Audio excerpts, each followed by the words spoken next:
Certain things I want to say about the issue of fasting.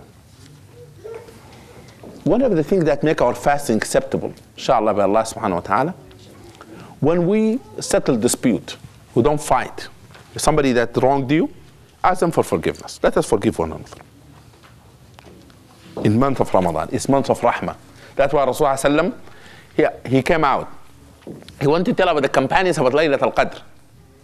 He found them fighting. He went back to his home. He said, I came to tell you about Laylat al-Qadr, but I see you fighting for Rufi'at. Was taken because of your fight.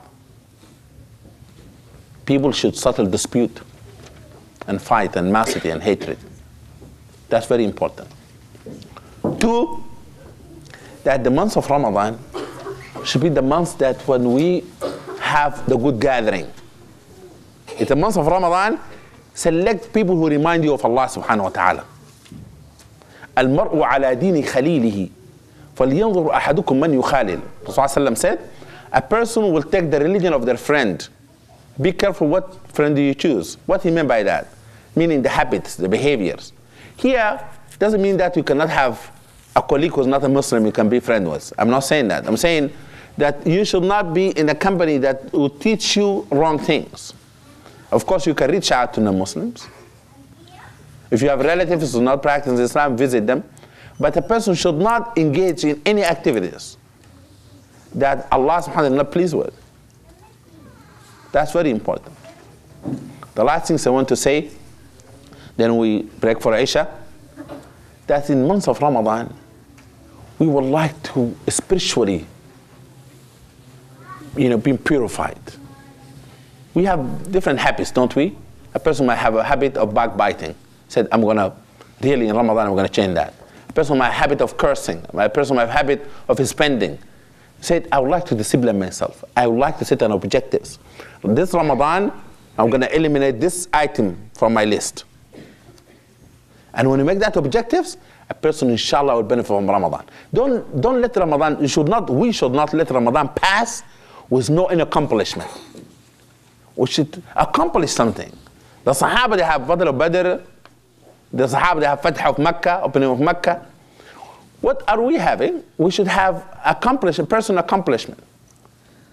And the other thing I said in this paper, let us set the tone of the house of fasting. When a person comes, you smell Ramadan in the house. Not necessarily food, Ramadan food. But I'm saying, you can see the spirit of Ramadan in the house. You can see that the harmony in the household is a Quranic relationship, is a fasting relationship, is a loving relationship.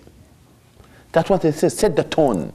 Our children, they will remember Ramadan with the good things. Therefore, make the best memory out of it. The best memory out of Ramadan. Let them say, when is it next Ramadan? When Ramadan is over. Let them get excited about it. Don't let us become nervous and say, I'm going to play with you. Stay there. I'm fasting. Then they said, subhanAllah, I wish this Ramadan ends quickly because my dad is really in a bad mood. My mother is not happy. He's angry. They're angry.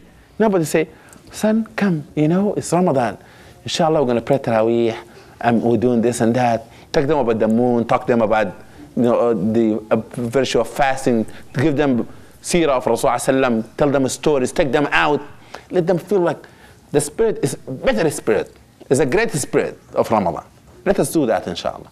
I ask Allah subhanahu wa ta'ala Allah to accept our fasting and our prayer. May Allah subhanahu wa ta'ala make us enjoy Ramadan. May Allah subhanahu wa ta'ala make us among those who forgive one another in this month of Ramadan and maximize the benefits. Ameen wa akhir da'wan alhamdulillah rabbil alamin. Assalamu alaikum.